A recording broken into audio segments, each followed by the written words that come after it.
12वीं सदी भारत की भूमि पर अनेक महायोद्धाओं ने जन्म लिया।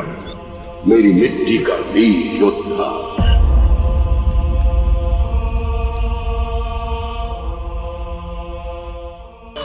पृथ्वीराज चौहान। उसके सीने में पर्वतों सा साहस और भुजाओं में समय को मोड़ देने की ताकत। हजारों लोगों को घर पहुंचाने वाले सोनू सूद क्या इस फिल्म में अपनी एक्टिंग से लोगों को थिएटर तक पहुंचाएंगे? क्या ये राजा महाराजा की फिल्म लोगों को थिएटर तक लाएगी?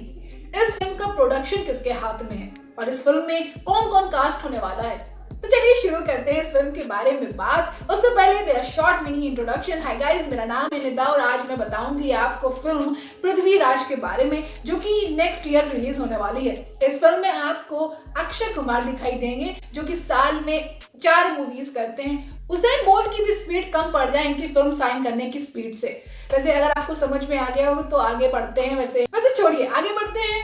इस फिल्म की अगर कास्ट की बात करें तो इस फिल्म में आपको अक्षय कुमार के अलावा सोनू सूद और मिस वर्ल्ड रह चुकी 2017 की मनुषी छिल्लर भी दिखाई देंगी। मनुषी छिल्लर जो कि वाईफाई की स्पीड की तरह बहुत ही ज्यादा हिट हो गई थी, लेकिन फिर वोडाफोन के नेटवर्क की तरह धीमे धीमे कहीं गायब भी हो गई। अब इनका परमानेंट डेब्यू होने जा रहा है बॉलीवुड में फिल्म पृथ्वीराज से। आपको क्या लगता है, अनन्या, जानवी, आलिया, दीपिका जैसे बिग स्टार्स के बीच क्या मनुषी छिल्लर अपनी जगह बना पाएंगी?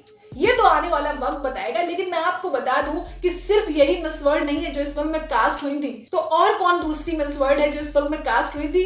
तो आपको मैं ले चलूं 2004 में, जब डायरेक्टर इस फिल्म को मिस वर्ल्ड ऐश्वर्या राय के साथ बनाना चाह रहे थे और उन्होंने ऐश्वर्या को कास्ट भी कर लिया था। लेकिन सिर्फ ऐश्वर्या को कास्ट नहीं किया था, ये 2.5 किलो का हार सनी पाजी को भी इस फिल्म में कास्ट किया था, ताकि इस फिल्म में थोड़ा सा तो वजन आए 2.5 किलो का। लेकिन कुछ रीजंस की वजह से वो फिल्म बन नहीं पाई। और अगर आपको बता दूं कि इसकी बात यहीं तक नहीं रुकी थी, ये फिल्म आगे भी बढ़ी और अजय देवगन तक भी पहुंची। अजय देवगन भी इस फिल्म का हिस्सा होने वाले थे, लेकिन कुछ मामलों की वजह से वो फिल्म भी नहीं बन पाई और उनकी जबान लाल केसरी नहीं हो पाई। अरे मेरा मतलब था मिठाई, आप क्या समझे? वैसे समझ तो मुझे नहीं आ रहा है कि इस फिल्म में ऐसी क्या बात है कि हर कोई इस फिल्म का हिस्सा होना चाह रहा है। मतलब अजय देवगन चाह रहे थे, और यही नहीं, सनी देओल भी इस फिल्म का हिस्सा जो हो चुके थे, लेकिन बहुत चाह रहे थे कि यह फिल्म बनना शुरू हो जाए।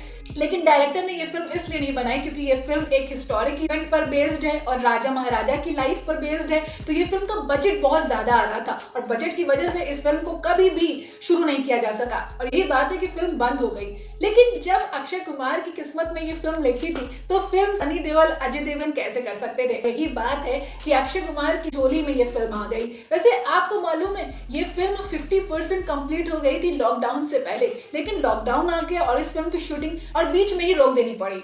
वैसे आपको क्या मालूम है कि अक्षय कुमार ने इस फिल्म को छोड़कर बेल बॉटम को शूट करना शुरू कर दिया था? ऐसा क्यों किया उन्होंने? तो मैं आपको बता दूं कि जहां बेल बॉटम के लिए ज्यादा लोगों की जरूरत नहीं थी और वहां पर सोशल डिस्टेंसिंग भी की जा सकती थी, इसीलिए अक्षय कुमार ने वो फिल्म शूट करना मुनासिब समझा। और पृथ्वीराज के लिए ज्यादा लोग और बड़ा सेट की जरूरत थी जहां पर सोशल डिस्टेंसिंग नहीं हो सकती थी, और यही बात है कि अक्षय ने बेल बॉटम को चुना, ना कि पृथ्वीराज को। वैसे आपको मालूम है इस फिल्म का प्रोडक्शन किसके हाथ में? इस फिल्म को प्रोड्यूस करने वाले हैं यश राज बैनर्स, और अगर उनकी फिल्म्स की बात की जाए तो वो फिल्म्स काफी अच्छी बनाते हैं। लेकिन इस तरह की फिल्म बनाने के लिए एक डायरेक्टर बहुत ही फेमस है, आप समझ गए होंगे, मैं बात कर रही हूँ संजय लीला भंसाली की। वो हमेशा पीरियड फिल्म बनाते हैं, हमेशा लार्जर देन लाइफ वाली, और इस वजह से कभी सर और कभी नाक पर बात आ जाती है कि सर काट दिया जाएगा, नाक काट दी जाएगी और पोस्टर जला दिए जाते हैं। तो क्या उस तरह की डिफिकल्टीज ये फिल्म भी उठाएगी?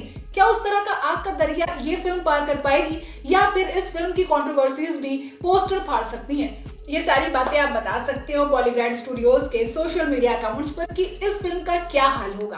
क्या इस फिल्म में हिस्ट्री से थोड़ी छेड़छाड़ होगी, या फिर कमर्शियल सिनेमा के लिए इस फिल्म को थोड़ा सा चमकाया जाएगा?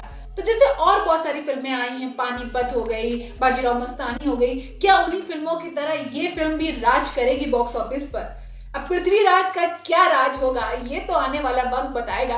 वैसे आप किस फिल्म के लिए सबसे ज्यादा एक्साइटेड हो, ये बता सकते हो बॉलीग्रैड स्टूडियोज के सोशल मीडिया अकाउंट्स पर, जहां पर मिलता है आपको बॉलीवुड फिल्मों का भरपूर डोज। तो अगर खाली हो और क्रश रिप्लाई नहीं कर रहा है तो फॉलो और सब्सक्राइब करें मॉलीग्रैंड स्टूडियोज। Thank you.